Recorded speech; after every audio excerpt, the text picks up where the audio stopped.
Guest animal challenge. ഞാൻ വിചാരിച്ച animal ഇതാണ്. എന്റെ ആനിമൽ ഇതാണ്. നീ വിചാരിച്ച ആനിമല് വീട്ടിൽ വളർത്തുന്നതാണോ? Wild animal. Wild animal.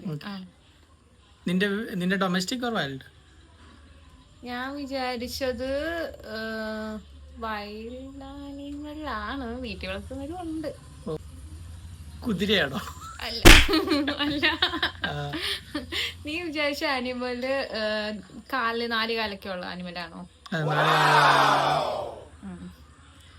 നീ വിചാരിച്ച ആനിമല് മരത്തിൽ കയറോ? മരത്തിൽ കയറോ എനിക്കറിയത്തില്ല. മരത്തിൽ കയറത്തില്ലെന്ന് തോന്നുന്നു. മരത്തിൽ കയറത്തില്ല. നീ വിചാരിച്ച ആനിമല് എങ്ങനെയാ? മറ്റേ സിംഹം, പുലി അങ്ങനത്തെ ഒക്കെ ഒരു മൃഗമാണോ? അല്ലെങ്കിൽ ഇങ്ങനെ റോഡൻസ് പോലെ ഇങ്ങനെ നോൺ റോഡൻസ് അല്ല. ശരി. നിന്റെ ആനിമല് എലിയാണോ? എലിയല്ല. നിന്റെ ആനിമലിന്റെ നിറം എന്താ? നിറോ? നിറം വെള്ളയുണ്ട്, കറുപ്പുണ്ടാവും. പല നിറത്തിലുണ്ടെന്ന് പറയാൻ പറ്റത്തില്ല. വെള്ളയും കറുപ്പും. കുതിരയാണോ? അല്ല അല്ല. നിന്റെ ആനിമല് മറ്റേ മാംസബുക്കാ സസ്യബുക്കാ? എന്റെ ആനിമല് സസ്യബുക്കാ. നിന്റെ ആനിമൽ സസ്യബുക്കാണോ? അല്ല. പശു അല്ലേ നിന്റെ ആനിമല്? അല്ല. നിന്റെ ആനിമൽ സസ്യബുക്കാണോ? എന്റെ animal സസ്യബുക്കാ. സസ്യബുക്കാണ്. ആനയാണോ?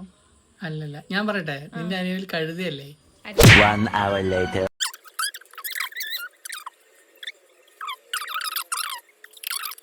A few moments later. The next day. എന്റെ വീട്ടിൽ വളർത്തുന്നല്ലേ ഓന്ത്. പാമ്പാണോ? Later.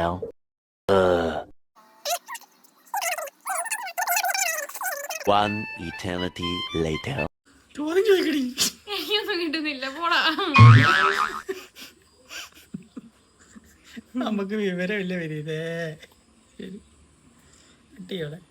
എന്റെ ആനിമൽ ഏതാന്നറിയോ? സീബ്ര. നിന്റെ ആനിമൽ ഏതാ? സീബ്രയോ? നീ നേരത്തെ ഇത് തന്നെയല്ലേ ആലോചിച്ചേ? അതിനെന്താ രണ്ടോട്ട് ആലോചിക്കരുതുന്നുണ്ടോ? നിന്റെ ഏതാ ആനിമൽ? നിന്റെ ആനിമൽ ഏതാ? നീ നേരത്തെ ആലോചിച്ചിട്ടല്ലേ ഞാൻ സീബ്ര പറയാൻ. പിന്നെ നിന്റെ ആനിമൽ